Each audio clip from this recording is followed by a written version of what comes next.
بسم اللہ الرحمن الرحیم۔ السلام علیکم۔ دنیا اور آخرت کی پریشانیوں اور بیماریوں سے نجات کا نسخہ تہجد کا اہتمام کریں۔ اس کا آسان طریقہ یہ ہے کہ فجر کی اذان سے 15 منٹ پہلے جاگ کر کم از کم 2 رکعت نماز نفل تہجد کی نیت سے پڑھ لیجئے۔ تہجد پڑھنے والا اللہ کو بہت پیارا ہوتا ہے۔ اس وقت اللہ پاک پہلے آسمان پر ہوتے ہیں اور صدا لگاتے ہیں کہ ہے کوئی حاجت مانگنے والا، کوئی مغفرت مانگنے والا، کوئی روزی مانگنے والا۔ کوشش کریں تہجد کی نماز کے بعد استغفار، آیت کریمہ کی تسبیح ضرور پڑھیں۔ روزانہ جب بھی وقت ملے 2 رکعت نماز نفل حاجت کے ضرور پڑھیں۔ جب بھی آپ نماز پڑھنے لگیں تو کوشش کریں کہ 2 رکعت نماز نفل حاجت ضرور پڑھیں۔ حاجت کے نوافل کسی بھی وقت پڑھے جا سکتے ہیں سوائے مکروہ اوقات کے۔ مکروہ اوقات یہ ہیں کہ فجر کی نماز کے بعد طلوع فجر کے 20 منٹ تک، عصر کی نماز کے بعد مغرب تک، اور زوال کے وقت، جس وقت سورج آسمان کے سر کے بالکل اوپر ہوتا ہے۔ عام طور پر یہ وقت دن 12 سے لے کر 12:30 بجے کے درمیان ہوتا ہے۔ حاجت کے نوافل عصر کی نماز پڑھنے سے پہلے یا فجر کی نماز پڑھنے سے پہلے ادا کیے جا سکتے ہیں۔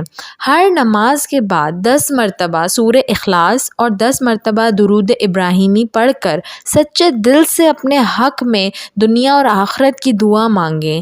3 تسبیحات اپنی زندگی کا معمول بنا لیجئے۔ درود شریف 100 مرتبہ روزانہ، استغفر اللہ 100 مرتبہ روزانہ، اور تیسرا کلمہ 100 مرتبہ روزانہ۔ جیسے مرضی حالات ہوں، کوشش کریں سوائے انتہائی مجبوری کے یہ تینوں تسبیحات آپ کبھی بھی مس نہ کریں۔ یہ تینوں تسبیحات آپ سے کبھی بھی مس نہ ہوں۔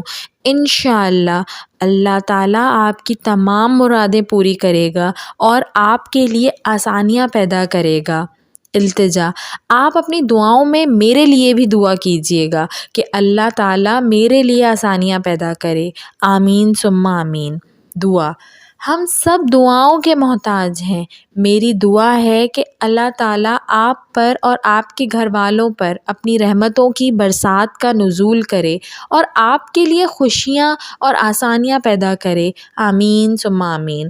میری دعا ہے کہ اللہ پاک آپ کو دنیا اور آخرت میں آپ کی چاہتیں عطا کرے اور آپ کو کامیاب اور کامران کرے۔ آمین ثم آمین۔ صدقہ جاریہ کی نیت سے اس ویڈیو کو اپنے دوست احباب اور مختلف لوگوں میں ضرور شیئر کیجیے تاکہ زیادہ سے زیادہ لوگ اس پر عمل کریں اور آپ کے لیے آخروی نجات کا ذریعہ بنے۔ ویڈیو پسند آئی ہو تو اس کو ضرور لائک کریے گا، اور ایسی مزید اچھی ویڈیوز دیکھنے کے لیے میرے چینل اردو کہانی گھر کو سبسکرائب کر لیجئے۔ Thanks for watching. اللہ حافظ۔